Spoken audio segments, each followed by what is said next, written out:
Imagine a world where the ground beneath your feet is slowly disappearing, where every step forward leads to thinner earth, where the food you need to survive is drifting further and further away, and there is nothing you can do to stop it. This is not a story about a distant future.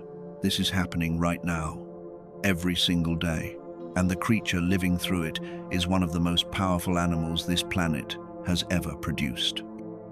Welcome to the Arctic, the world's most extreme address. Above the 70th parallel, where most maps simply run out of detail, the world belongs to silence and cold. Temperatures drop to -50 degrees Celsius.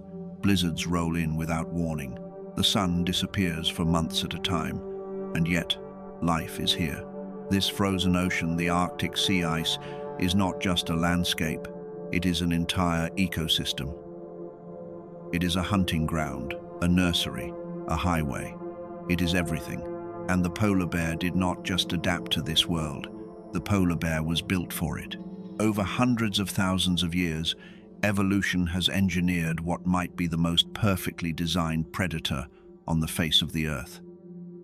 Everything about this animal, every curve of its body, every feature of its biology, exists for one purpose alone: survival in the most unforgiving place on the planet. The biology of a ghost. A fully grown male polar bear can weigh over 700 kilograms. Standing upright, it towers at nearly 3 meters tall. It is the largest land predator alive today. And yet, despite that size, despite that weight, a polar bear can move almost completely in silence. They are sometimes called the ghost of the Arctic. And when you understand how they move, it is not hard to see why. Their paws are enormous, wider than a dinner plate, and covered on the underside with small, soft papillae that grip ice the way rubber grips a wet road. They do not slip. They do not stumble. They glide. Their fur, which appears white but is in fact transparent, absorbs and traps the sun's heat directly against the skin. Beneath that fur, a layer of black skin absorbs every photon of warmth available. Beneath the skin, up to 11 centimeters of insulating fat. A polar bear is, biologically speaking, a heat retention machine dressed in an invisibility cloak, but perhaps the most extraordinary feature of a polar bear is something you cannot see at all: their nose. A polar bear's sense of smell is estimated to be 100 times more powerful than a human's. They can detect a seal beneath 3 feet of solid ice. They can smell prey from over 30 kilometers away. In a world of white, where sight offers almost nothing, scent is everything. Scent is survival. The primary prey of a polar bear is the ringed seal, and hunting a ringed seal is not about speed or strength. It is about patience taken to an almost supernatural extreme. Ringed seals must breathe, and to breathe, they maintain small holes through the sea ice called aglis, where they come up for air every few minutes. A polar bear finds these holes using scent alone. It then positions itself over the hole, lowers its massive head, and waits. It does not pace. It does not look around. It simply waits, sometimes for 20 minutes, sometimes for over an hour, completely motionless, a coiled spring the size of a small car. And then, in a fraction of a second, it strikes. Both front paws slam down into the ice with a force that has been measured at over 1,000 kilograms of pressure. The seal, if it came up, has no chance. But here is the reality that makes this even more remarkable. Polar bears fail this hunt 3 times out of every 4 attempts. 3 failed hunts for every success. And in summer, when the ice melts and seals become almost impossible to reach, a polar bear may go without food for 4 or 5 months at a time.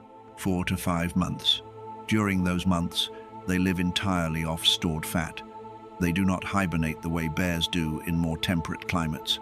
They remain awake, alert, and moving, sometimes covering 2,000 kilometers in a single season, all on an empty stomach. The endurance required is almost beyond comprehension. Every November, something extraordinary happens. Pregnant females disappear. They dig into deep snowdrifts, sometimes excavating dens up to 3 meters long, seal themselves inside, and give birth in near total darkness at the coldest point of the Arctic winter. The cubs that are born are impossibly small, roughly the size of a guinea pig, blind, hairless, entirely helpless. Weighing less than half a kilogram in a world where temperatures outside their den wall are below -40, and yet they survive. Their mother keeps them warm using nothing but her own body heat. She does not eat for the entire duration, from the moment she seals the den in autumn until the moment she opens it in spring, a period that can last up to 8 months. She survives on fat reserves alone, nursing her cubs, keeping them breathing, keeping them alive, until the world outside is ready to receive them. When the den finally opens, usually in late March or early April, the cubs take their first steps into blinding white light. They tumble, they roll, they slip on the ice, and their mother watches them patiently, waiting for them to find their legs. It is one of the most tender moments in the natural world, and it happens in one of the most brutal.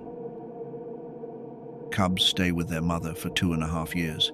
In that time, they learn everything. They learn how to find seal breathing holes, how to read the ice, which sections are thick enough to hunt from, which are too thin to trust, how to swim, using their large front paws as paddles, crossing open water stretches of up to 100 kilometers without rest, how to read the wind for scent, how to be still. The bond between a mother and her cubs is extraordinary to witness. She is simultaneously their protector, their teacher, and their only source of warmth in the coldest place on Earth. When they are finally ready to face the world alone, when they are strong enough, skilled enough, experienced enough, she sends them off. It happens abruptly. One day, they are a family. The next, they are strangers. That is how it has always been. That is how the Arctic works. There is no room for sentiment, only for survival. For thousands of years, this system worked perfectly. The ice came every autumn, the seals returned to their breathing holes, the bears hunted, the cubs were born. The cycles turned, season after season, without interruption. But something has changed. The Arctic is warming 4 times faster than anywhere else on the planet.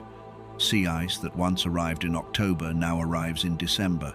Ice that once stretched for hundreds of kilometers has pulled back, retreated, thinned. The hunting season that polar bears depend on for all of their annual food intake is now weeks shorter than it was a generation ago. Think about what that means for an animal that already spends 5 months a year not eating. Scientists tracking polar bear populations have recorded a troubling pattern. Bears are coming off the ice in summer thinner than they were 20 years ago. Females are giving birth to fewer cubs. Cub survival rates are declining. In some regions, the average body weight of an adult bear has dropped by more than 15% in under 3 decades. They are not starving dramatically, they are starving slowly, quietly, season by season. There are an estimated 26,000 polar bears left on Earth today, across 19 distinct populations. By the year 2050, less than 25 years from now, 2/3 of those populations could be in serious decline if current warming trends continue. That is not a distant projection, that is a generation away. And here is the thought that stays with you, long after you have watched them hunt and waited and walked across this impossible landscape. They do not know. A polar bear does not understand climate change.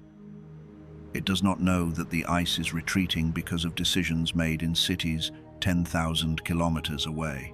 It does not know that the hunting season it was born into is not the hunting season its cubs will inherit.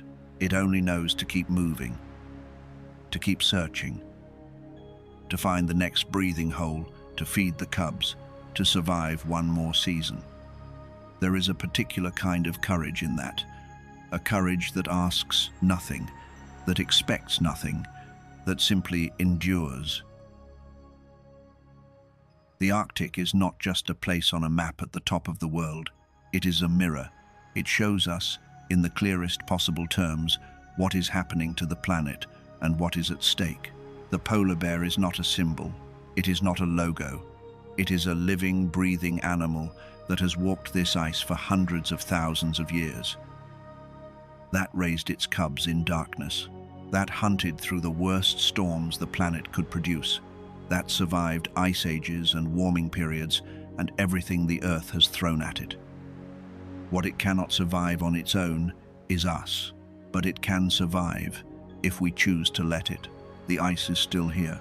The bears are still walking. And the question that lingers long after the last image of white fades to black is this: what kind of world do we want to leave behind? Because right now, in the coldest, most silent corner of the Earth, something magnificent is still alive. And it is waiting.